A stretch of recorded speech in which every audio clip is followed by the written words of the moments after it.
What's up, y'all, man? See, I know what time it is, man. It is Prediction Friday, man. So we're gonna break down some of the top matchups. I'm gonna give my pick 'em for the rest of the week as well. But in breaking it down, we're gonna look at some of the best ones, man. So it's gonna be LSU Bama, right? We're gonna look at Colorado, Texas Tech, and then we're gonna look at Georgia Ole Miss. And I'm gonna get my prediction for the Miami Georgia Tech game because I'm gonna be on hand in attendance. So let's break down this matchup, man. Now a lot of y'all have said y'all don't like the 12-team playoff. This is why I love the 12-team playoff. You got Alabama number 11 in the college football playoff rankings, right? Whoever loses games, you're done. You're done. It's over. Toast. And when I say you're done in terms of the playoff. Now both teams are bowl eligible, but who really cares about that, right? This is a must-win game for both teams in November. How often do we say that? Come on, man. You gotta get your popcorn ready, man. Get your popcorn. Eat up. Check it out. Hey, this is gonna be a game, man. But let's break it down. Now, in terms of roster construction, both teams have elite players, right? Bama has more 5-star, 17. They got more 4-star players, 50 to 46. 5-star, 17 to 5. But LSU has more 3-star players, 26 to 15. Does that really matter, grand scheme of things? To a degree, but not really, man. But I did want to kind of bring that up as a point as well. Now, when we look at this matchup, all right. Now, obviously, I think the toughest place to play is going to be LSU compared to Bama. No disrespect. It's nothing like Death Valley. But when you look at this matchup, we're looking at Garrett Nussmeier, right? How does LSU rebound after that loss to Texas A&M? When he didn't look good, he had 405 yards passing, but 3 interceptions. Nothing on the ground. He had 24 yards on the ground, right? Nussmeier had 3 INTs. How do you rebound after that? You at home. You've already picked up a big home win against, obviously, Ole Miss. But you're playing a Bama team that's coming in with a lot of momentum. All right? They just beat Missouri. Now, granted, they was banged up. Brady Cook banged up in that one. A lot of missing players, but blanked them. 34-0. Look like the old Bama. So you're going to have to use this crowd right here and make this a hostile environment. Now, you did a few years ago when he had Bryce Young, right? I know y'all remember that, 32-31 win back in 2022. Yeah. So, can it be done? For sure. But what LSU has to do, they got to get a ground game going, right? Bama is playing with a lot of confidence defensively, especially for the last few weeks.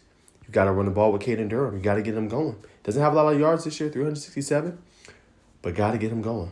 So, as I've been saying, you got some receivers. You got weapons. You got Mason Taylor, right? You got Kyron Lacy, who's having a great year. He's come on since he's been the number one receiver. 41 catches, 618 yards, 6 touchdowns. Now, in the last game, Aaron Anderson was doing work and was leading in receiving. But you got weapons on the outside in order to be dangerous and take advantage of this defense.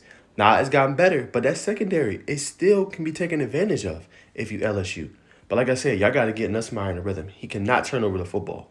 You know what I'm saying? Or they're going to make you pay on the other side of the ball. So if you LSU, right, what you got to do is you got to make sure you get the running game going, get Garrett Nussmeier in a rhythm early, and he's had a great season so far. Did y'all know that he's second in passing yards in the SEC, only behind Jackson Dart? That's outstanding, man. Right? Now it's just this part right here, taking care of the football.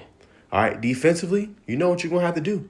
Milroe, you're going to have to stop that rushing game, right? And on the outside with your corners, you got to have an answer for, obviously, Ryan Williams. He's a dog. Got to have an answer. Now, the keys for Bama, right? You cannot go in games and be trailing and only have 6-7 points through most of the first half. They've struggled with that. They got to get in a rhythm as well, right? And I think that starts with Jalen Milroe. He's a weapon and with his arm and with running the football, right? But you got to have some creativity. I feel like Bama's lacked that a little bit in some of these games. It's predictable. You know what I'm saying? It's very predictable. So you got to find a way in order to get your guys involved. You got some good backs as well. Like Jed Miller's been having a great year so far, 450 yards and 7 touchdowns, right? Justice Haynes has been spelling him and has been doing pretty good work. You got a nice 1-2 punch. You know what I'm saying? You got guys that can win. Now, when I look at Bama, my concern, right, what do you have besides Ryan Williams, right? 702 yards, 7 touchdowns. Trust me, he is going to be a freshman All-American. Should be all-conference, all-SEC, all that good stuff when the season is done. But besides him, you have Jeremy Bernard, who's having a pretty decent season, 469 yards and 2 touchdowns. But the drop-off is huge. So it's the same thing with Milroe. Like, they want to hit the deep shot, which I respect. But in those short and intermediate spots, what answers are you going to have?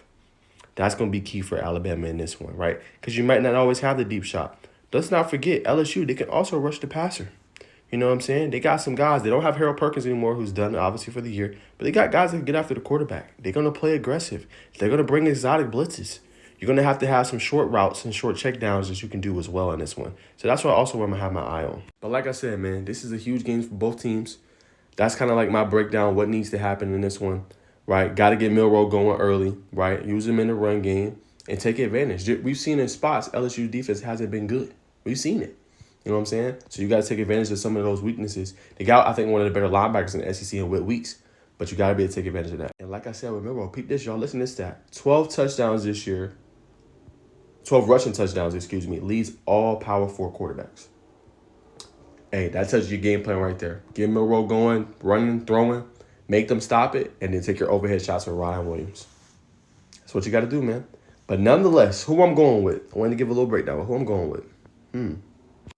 I'm going with LSU, man. I think they knock off Alabama at home, big game. They're going to have a whole big crowd out there, guest pickers, all that good stuff, man. This is SEC country, one of the best matchups of the weekend, man. I cannot wait.